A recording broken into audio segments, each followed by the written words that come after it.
Hey there, welcome to Old Man Runner. In today's video, I'm going to review this, the Nike Zoom X Invincible Run Flyknit after 50 miles or 80 kilometers. I'm going to have a quick look at their construction and the wear and tear. Then I'm going to assess their performance. And finally, I'm going to see how slow they actually are. I'm making this video because I found the comments on the first video on the shoe divisive. I mean, there seem to be some people who love them, some people who hated them, and for various reasons. Roy Ahoy said he felt he got knackered in them quickly.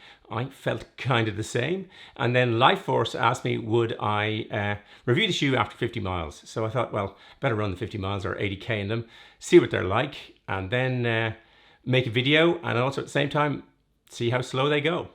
I made an earlier detailed video about the shoe and I'll link that at the end. I'm also going to make some comparisons to this, the Nike Zoom X Alphafly Next Percent, and I made a video about this and I'll link that at the end. And there'll be lots of detailed stuff in the descriptions below that I usually go through, weight, cost, all that sort of stuff. But I've already done that in the detailed videos, and so I'll pop them in the descriptions. The biggest thing about this shoe is everything is plush. It's kind of maximum versus minimum. Minimum weight, minimum materials, minimum pretty much everything you could get.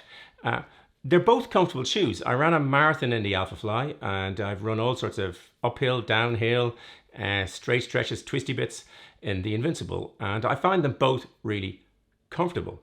So the question that arises as to why there's all that padding, I guess it's there to help prevent injury, but I find both of them comfortable shoes to run in. In both shoes, the sole is Nike's Zoom X foam, and in this shoe, lots and lots and lots of it. Zoom X to the max. They both have a fairly tall stack height. This is 36.6 millimeters, and the Alphafly is the almost illegal 39 millimeters. But the Alphafly also adds a couple of zoom pods and a carbon plate, and there's a lot less of the foam. When you're designing something, you try and design everything to be at the same level of performance, so everything would be minimal or everything would be maximal, and that when it's wearing out, it would all wear out at the same time. Now, in this kind of shoe, you expect the upper and the base to wear at the same rate. Neither have worn particularly on this shoe, and both of these shoes have 80k in. But on this one, what I did notice is the outsole here is very worn. All the studs have been worn down, and I'm wondering how far I could go before I would wear through to the actual Zoom X. The upper it's kind of bulletproof. I mean, there's no wear. Where there's a little bit of wear, and certainly discoloration, is here, because when the two shoes are running side by side, this cantilevers out a bit. I suspect every now and then I rub one off the other, and that was the one I noticed got the dirt on it the most. This is not a colorway that's going to keep clean for very long. Not something I usually pay too much attention to, and it's available in so many different colors that if that's what you're worrying about, that'd be fine. But I do think that the sole might wear out a lot quicker than the upper will, and that's not ideal.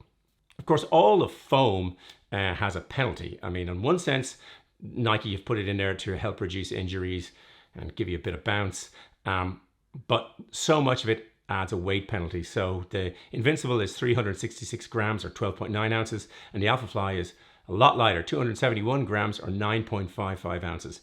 And that weight carries a penalty.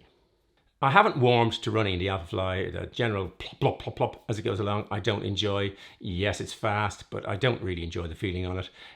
I've got other faster shoes that I really enjoy running in. So I just pretty much now use it as a controlled shoe. The Invincible, I had to try and get to 80k or 50 miles to make this video. And the more I ran it, the more I enjoyed running in it. I ran uphills, downhills. I ran last night at the South Wall with very uneven stones. It doesn't have great grip or traction. I was running up, it's the end of summer, starting to autumn here, and the sort of winter or late summer rains are starting to come, and there's a little bit of greasiness to the roads, and I found on that kind of surface the Invincible had not great traction. I found myself slipping slightly as I was going uphill. One of the main purposes of this video is to assess the performance of the Invincible. We know the Alphafly is quick. You didn't need me to tell you that. But originally when I was running in the Invincible, I thought, God, it's sucking the life out of me. Never have so many people put so much energy into running so slowly, was my original thought.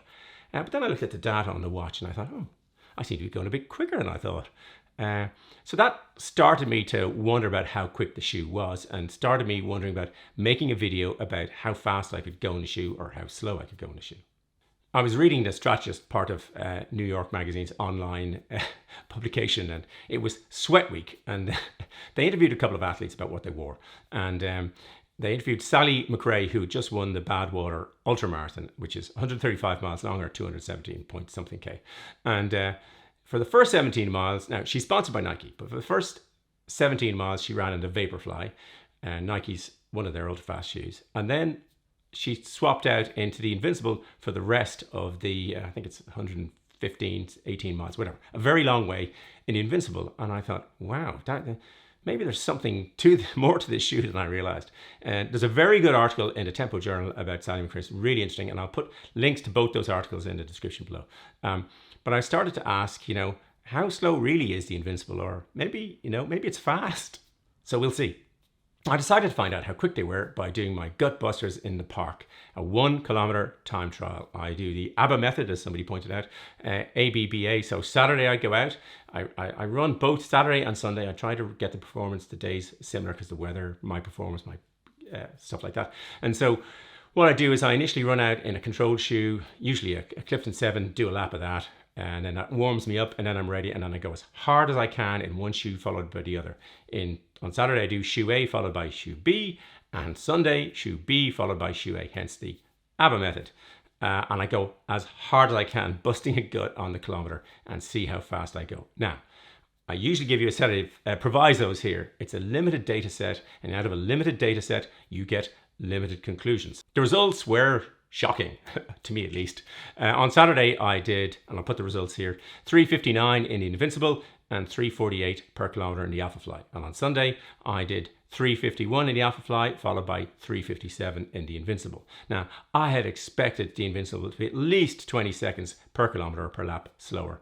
But no, the Invincible is quick, something I wasn't in terms of assessing their performance.